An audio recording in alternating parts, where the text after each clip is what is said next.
Ողջույն, շատ դեպքերում մարդիկ ուշադրություն չեն դարձնում իրական փաստերին, երբեմն էլ չեն հավատում եւ այդպես անտարբեր անցնում են այն դեպքերի կողքով, որոնք տեղի ունենում մեկ այլ ընտանիքի անդամների հետ կամ մեկ այլ երկրի մարդու հետ։ Սակայն ոչ ոք ապահովագրված չէ, եթե նման դեպքերը տեղի են ունենում Հայաստանից դուրս, ապա անպայման բարձրաձայնվում են։ Իսկ նման դեպքեր շատ են կատարվում նաև Հայաստանում, որոնք չեն բարձրաձայնում շատ պատճառներից ելնելով։ Ամոթ է, եթե անգամ իմանում է ընտանիքի ծնողը, ամոթ է, հասարակությունը ինչ կասի, կխայտառակվեն եւ նման բաներ, կամ երեխան ինքը վախից թաքցնում է այդ ամենը եւ ընդհանրապես երբեք չեն էլ իմանում։ Ուրեմն դատապարտելի ոչինչ չկա, միայն պետք է դուք ուշադրություն դարձնեք ձեր երեխաների վարքին եւ ինքներդ լինեք ուշադիր։ Եթե դուք երեխաներ եք բերել այս աշխարհ, ուրեմն պարտավոր եք պահել ձեր երեխաներին։ Նամանավանդ որ հիմա ինֆորմացիան ավելի շատ է, տարածվում է ավելի արագ եւ արդեն մարդիկ, ովքեր նախկինում չէին էլ հավատում նման դեպքերին, իհարկե չեն հավատում շատերը իրենց մտածելակերպից ելնելով։ Նման մարդիկ տեղեկացված չեն, երբեք գրքեր երևի թե չեն էլ կարդացել, որ դա մշտապես մարդու ծննդյան օրից հասել է մինչև մեր օրերը։ Ես բազմիցս եմ ասել, որ հատկապես Հայաստանում շատ է տարածված երեխաների նկարները սոցցանցեր գցելը, որին որ արդեն քանի տարի ես դեմ եմ եւ այդ պայքարը անում եմ, որպեսզի երիտասարդ ծնողներ իրենց երեխաների նկարները չգցեն սոցցանցեր։ Կար մի ժամանակ, որ մոդայի նման մի բան էր, չէ՞, տենդենս էր մի քանի տարի առաջ նման բաներ անելը, նկարներ գցելը, քեֆերից, տարբեր տեղերից, երեխեքից, հիմա այդ կոպիտ ասած մոդան անցելել է։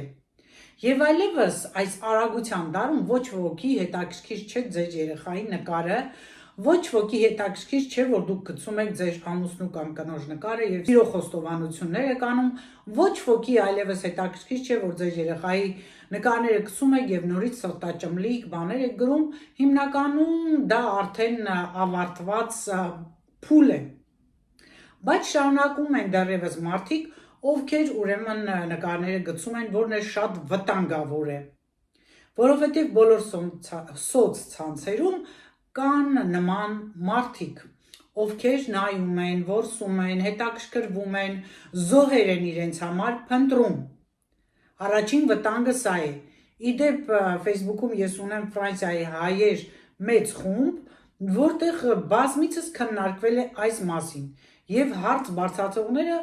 հենց Ֆրանսիայում ապրողներն են եղել, իսկ Հայաստանի ապրողները նորմալ են վերաբերվել,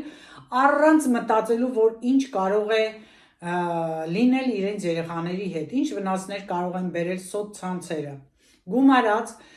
Հայաստանում հատկապես 7 տարեկանից, եթե ոչ ավելի վաղ, բոլոր երեխաները ունեն հեռախոսներ։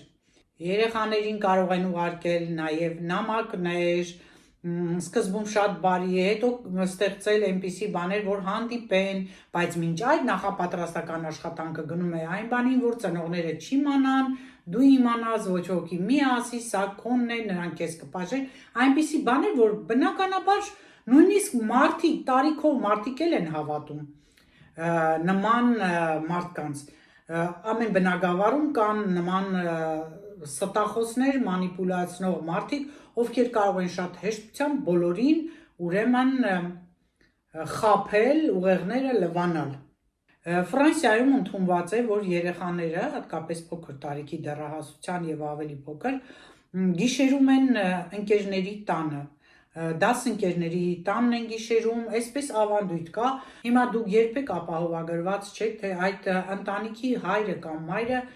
ովքեր են, եւ ձեր երեխային դուք թողնելու եք գիշերի մի տանը,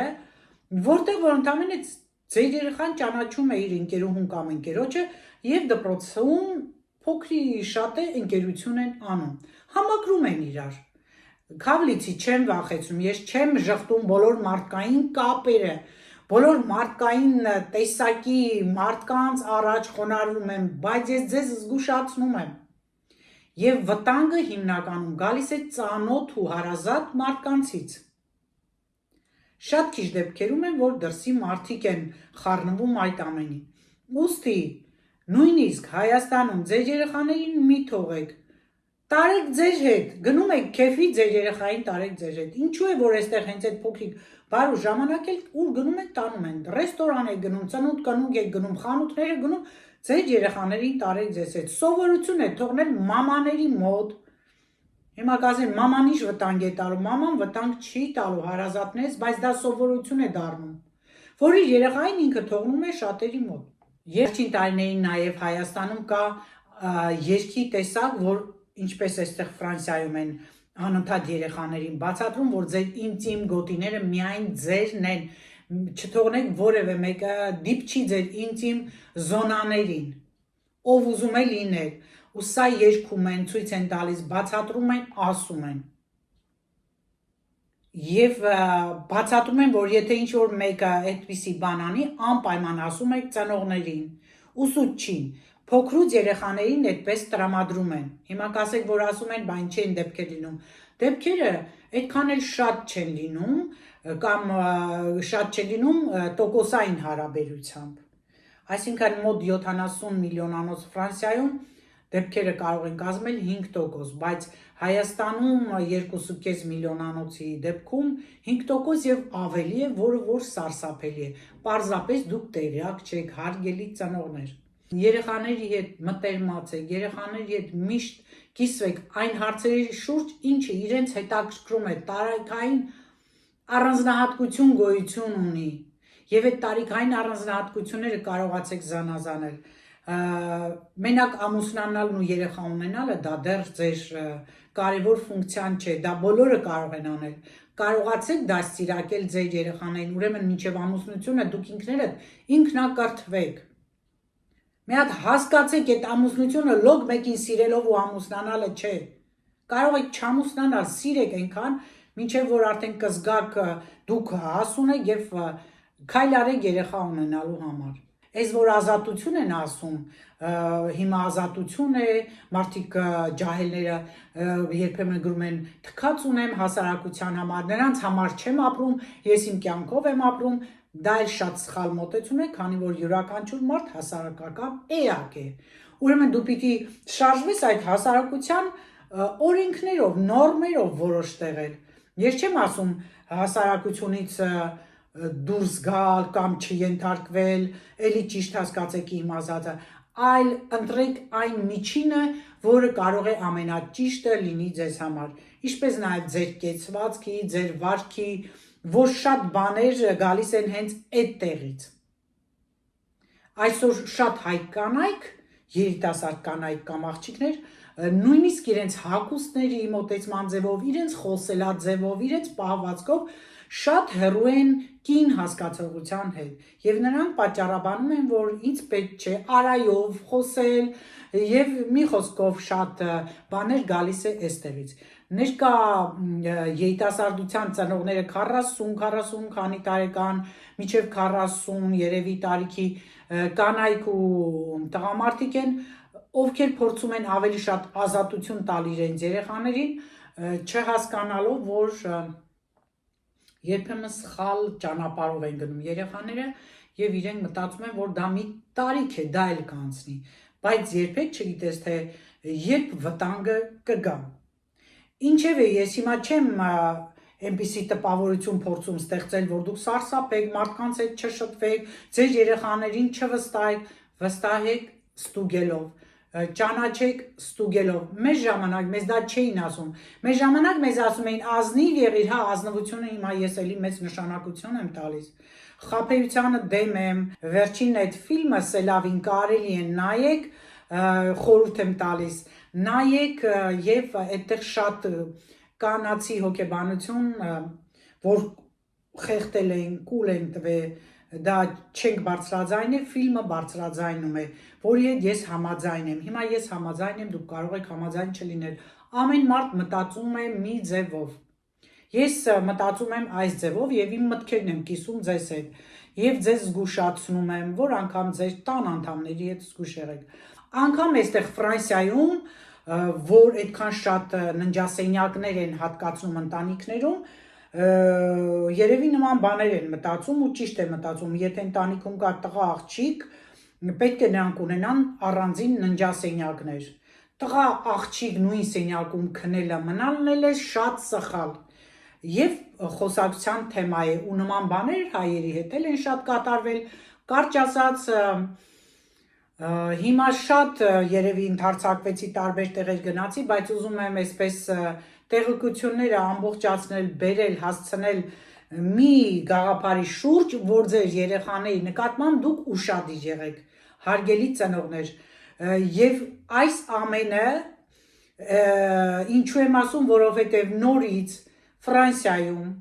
մի շաբաթ 10 օր արդեն առաջ կարճ տեսանյութը ես եթեր եմ ուղարկել, դեպք տեղի ունեցավ, նման բաներ շատ են կատարվում,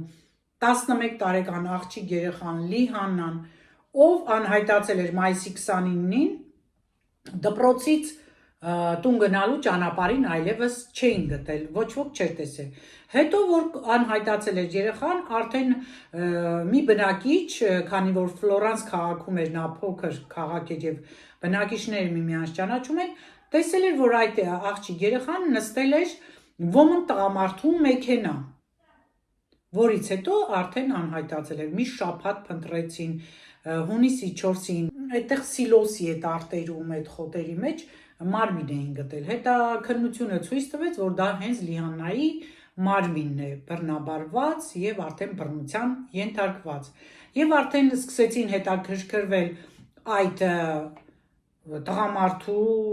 մասին ու մեքենան նստել էր Լիհաննան։ Պարզվեց, որ դա ծանոթ տղամարդ է, իր դասընկերուհու հայրն է, ով 25 թվին նման գործողություն կատարել է, ծնողը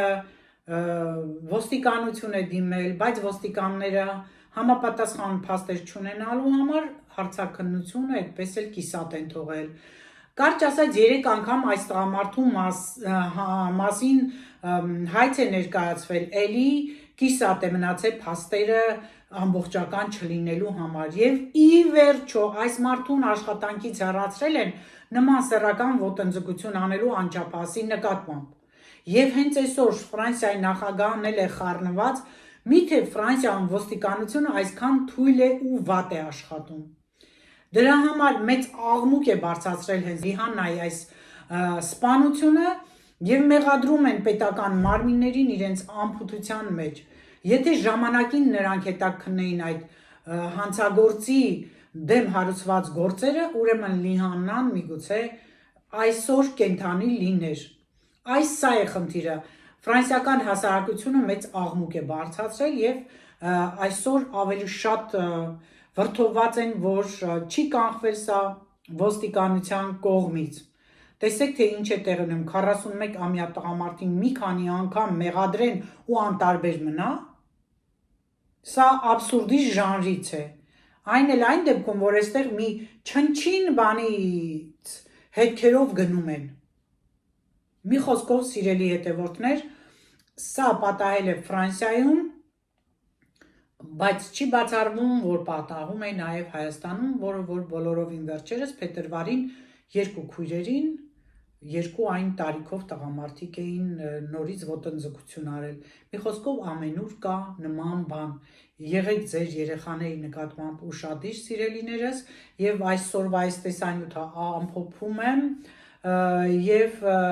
ուզում եմ, որ սա տեղ հասնի բոլորին։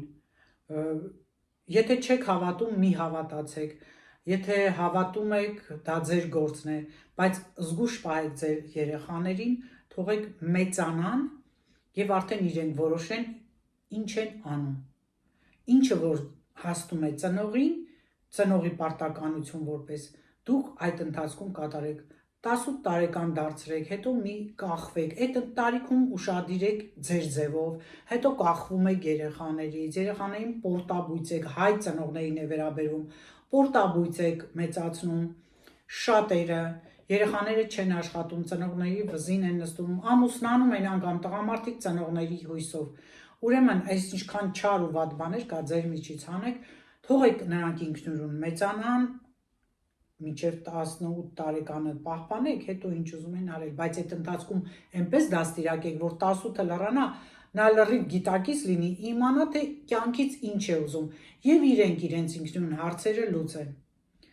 Այսքան բան, հիմա շատերը կարող ասեն, բա իմ երեխայի համար չանեմ, բան, ամուսնացնում եք, էլի անում եք։ Չգիտեմ, ես դրան արդեն կողմ չեմ։ Եթե դու 60-ից մեծ ես, 70 ու կամ ջահել ես, կապ չունի, դու արդեն մինչև այդ հասցրել ես ամեն օր տառապել ես աշխատանքի թե երեխայից մեծացրել։ Հիմա պիտի նա գնա ինքը աշխատի, ինքը իրան պահի, մի բան էլ քեզ օգնի։ Դրա համար շատ տեղերում այն ժամանակ Ռուսաստանում էի տեսում այս բանը, զարմանում էի, հիմա Ֆրանսիայում այնպես չի, որ նրանք իրանց երեխեքի հետ չեն, կապ չունեն, եթե պետք է ֆինանսով չեն օգնում, այնպես չի, որ իրանց կուտակած ժառանգությունները իրանց երեխեքին չեն տալիս, բայց դա հետո են տալիս, երեխան ցանկացած գիտի, որ ինքը ինքնուրույն մարդ է, հարգանքը կա ծնողի նկատմամբ, ուրիշ ձևի հարգանք է, ժողովուրդ հասկացեք, իսկ Հայաստանում հարգանքը սահմանափակվում է բաժակաճառով, բայց տվյալ մեծի հետ անընդհատ վեճեր, անընդհատ չսիրել, մի խոսքով էսել ուրիշ թեմա է, հիմա ավարտում եմ տեսանյութը համոզված լինելով, որ այն հասկանալի կլինի և տեղ կհասնի և տարածեք սա, որովհետև շատ ծնողներ կան, որ հեռու են նման մտածելակերպից, նրանց մտքով երբեք նման վատ բաներ չի էլ անցնի, բայց զգուշացեք ձեր ամենամոտիկ մարդուց, այսքանը։